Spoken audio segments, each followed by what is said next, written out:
12.1.5 자바의 직렬화. 우리는 앞에서 수작업으로 직렬화를 테스트해 보았습니다. 하지만 자바에서는 그러한 직렬화를 사용하지 않습니다. 자바에서 제공해주는 직렬화의 기법을 이용해서 직렬화를 하게 됩니다. 자바에서는 직렬화를 위해서 시리얼라이저블이라는 인터페이스와 익스터널라이저블이라는 인터페이스를 제공해 줍니다.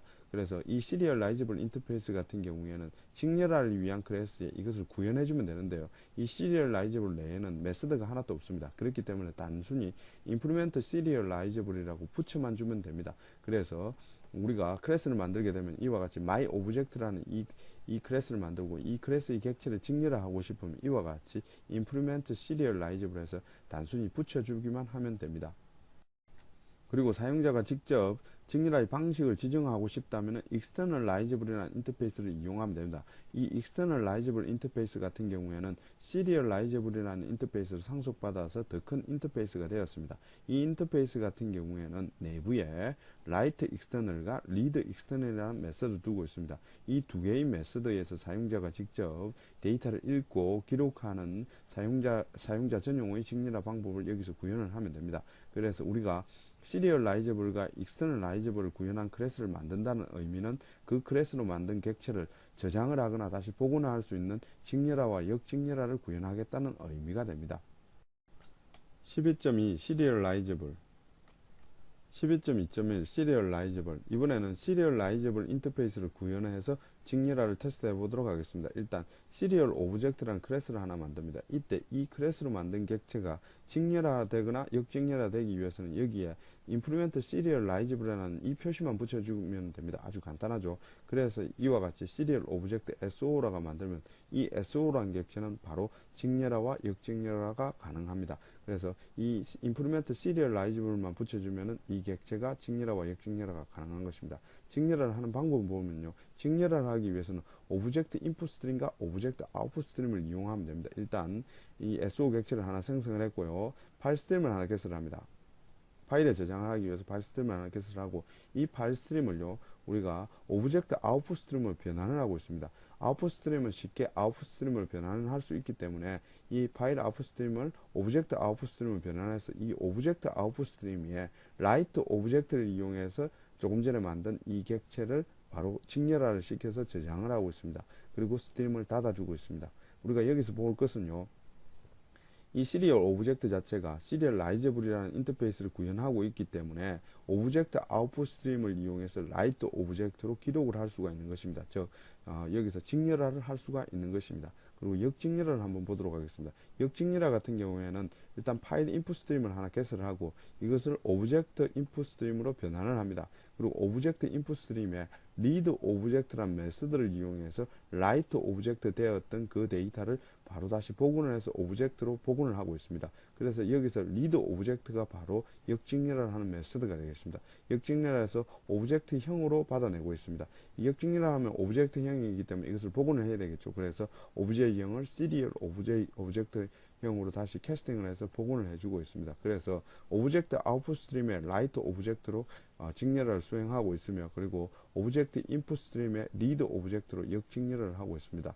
이렇게 오브젝트 스트림을 이용해서 직렬화와 역직렬화가 되기 위해서는 반드시 implement serializable이라는 이 표시를 이 시리얼 오브젝트가 구현을 하고 있어야 됩니다. 12.2.2 객체 스트림. 여기서는 전체 예제를 보도록 하겠습니다. 일단 시리얼 오브젝트 같은 경우에는 implement serializable이라는 표시를 붙여서 직렬화가 가능한 클래스로 만들어 두었습니다. 그래서 시리얼 오브젝트 객체는 오브젝트 스트림을 이용해서 직렬화와 역직렬화가 가능합니다. 일단 객체를 직렬화하는 방법을 보면요. 일단 파일 아웃풋 스트림을 개설하고 이 파일 아웃풋 스트림을 오브젝트 아웃풋 스트림으로 변환을 합니다. 그리고 이 오브젝트 아웃풋 스트림에 라이트 오브젝트를 이용해서 객체를 기록을 해야 되겠죠. 그래서 오브젝트를 3개를 만듭니다. 시리얼 오브젝트 3개를 만들어서 라이트 오브젝트를 3번 호출해서 각각 객체를 3개를 저장을 하고 있습니다. 이렇게 3개의 객체를 직렬을 하고 있습니다. 다시 이것을 복원해야 되겠죠. 복원하기 위해서는요. 파일 인풋 스트림을 일단 개설을 합니다. 이 파일 인풋 스트림을 객체 스트림은 오브젝트 인풋 스트림으로 변환을 합니다. 이 오브젝트 인풋 스트림을 이용해서 리드 오브젝트를 지금 현재 3개를 라이트를 했죠. 그렇기 때문에 리드 오브젝트도 3번을 해줘야 됩니다. 그래서 리드 오브젝트 3번을 호출해서 시리얼 오브젝트를 각각 복원을 하고 있습니다. 그래서 그 복원된 객체를 출력을 하고 있습니다. 여기서 우리가 아셔야 되는 것은 바로 오브젝트 아웃풋 스트림과 오브젝트 인풋 스트림의 객체를 직렬화와 역직렬화를 할 수가 있습니다. 하지만 그 객체는 반드시 implement serializable이라는 이 표시를 붙이고 있어야 된다는 것. 그것은 꼭 기억해 두시기 바랍니다.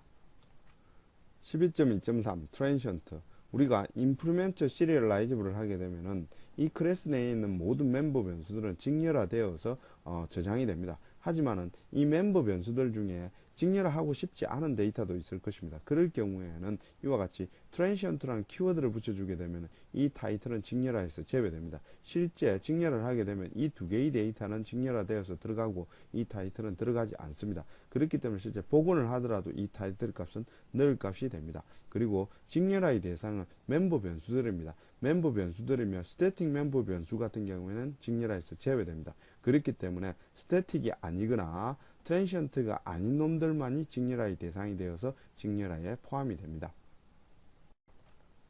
12.2.4 직렬화되지 않는 경우, 이번에는 직렬화가 되지 않는 경우를 알아보도록 하겠습니다. 일단 myNetwork이라고 하고 그 뒤에 implement serializable을 붙였습니다. 그리고 socket이란 멤버 변수를 하나 두고 있습니다. 이 상태에서 myNetwork 객체를 하나 생성을 합니다.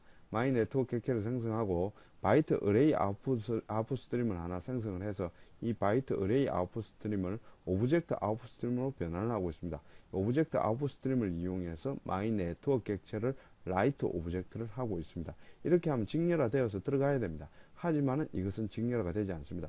왜냐하면 이 소켓 자체는 직렬화가 불가능한 객체입니다. 그렇기 때문에 이 소켓은 직렬화가 불가능하기 때문에 아예 여기서 직렬화가 안 되는 것입니다. 이럴 경우에는 이 소켓은 직렬화 자체가 불가능하기 때문에 여기에 private transient라고 붙여서 직렬화에 제외시켜주면은 이 myNetwork은 직렬화가 되어서 완전한 예제가 됩니다.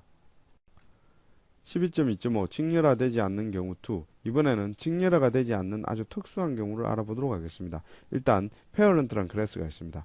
이 parent를 클래스를 상속받아서 child라는 클래스가 되었습니다. 이 child 클래스 같은 경우는 아들 딴에서 implement serializable을 하고 있습니다. 하지만 아버지 딴에는 implement serializable을 해주지 않고 있습니다. 이 상태에서 아버지가 매개 변수 있는 생성자만 가지고 있습니다. 이러한 상황이 되면 이것은 직렬화가 안 됩니다. 정확히 이야기하면 역직렬화가 되지 않습니다. 직렬화 하는 예제를 보시면 일단 차일드 객체 C를 하나 만듭니다. 그리고 나서 바이트 어레이 아웃풋 스트림을 하나 생성을 하고 이 스트림을 오브젝트 아웃풋 스트림으로 변환을 합니다. 오브젝트 아웃풋 스트림을 변환을 해서 라이트 오브젝트로 해줍니다. 이때 이 C를 라이트 오브젝트를 하면 여기까지는 가능합니다.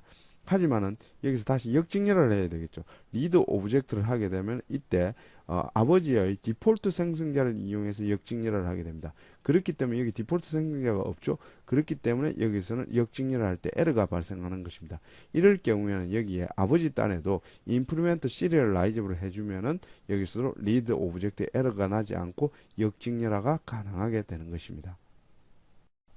12.3 externalizable 12.3.1 externalizable, 이번에는 externalizable을 이용해서 사용자가 직접 직렬화의 순서를 지정하는 방법을 보도록 하겠습니다.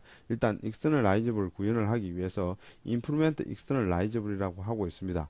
이 externalizable 같은 경우에는 직렬화의 방법을 지정하는 read external과 write external 구현을 해줘야 됩니다. 그래서 여기에 read external과 write external 구현을 해주고 있습니다. 그리고 이 external object라는 클래스 내에는 int id, string name, float height 이 세 개의 데이터를 가지고 있는 클래스입니다. 여기서 write external부터 보시면요. write external에서는 write int를 이용해서 id라는 데이터를 기록을 하고 있습니다. 그리고 write object라는 메서드를 이용해서 name 객체를 저장을 하고 있습니다. 그리고 write float를 이용해서 height라는 데이터를 저장을 하고 있습니다. 여기서 순서가 굉장히 중요합니다. write int, write object, write float를 했기 때문에 read external에서도 이 순서에 맞춰서 읽어줘야 됩니다. 그래서 매개 변수로 들어온 OI를 이용해서 read int, read object, read float로 해서 각각 데이터를 읽어주고 있습니다. 여기서 write object를 하면은 이 메서드를 이용해서 내부에서 write int, write object, write float로 데이터를 직렬을 하게 됩니다. 다시 여기서 read object를 하게 되면 여기서 read int, read object, read float 형식으로 데이터를 읽어내게 됩니다. 익스터널라이즈블 같은 경우에는 사용자가 직접 읽고 기록하는 방법을 지정하기 때문에 그 내부가 어떻게 되어 있든 상관을 하지 않습니다. 하지만 사용자는 반드시 기록한 순서대로 데이터를 읽어주기만 하면 되는 것입니다. 이것으로 12장 직렬화를 마치도록 하겠습니다.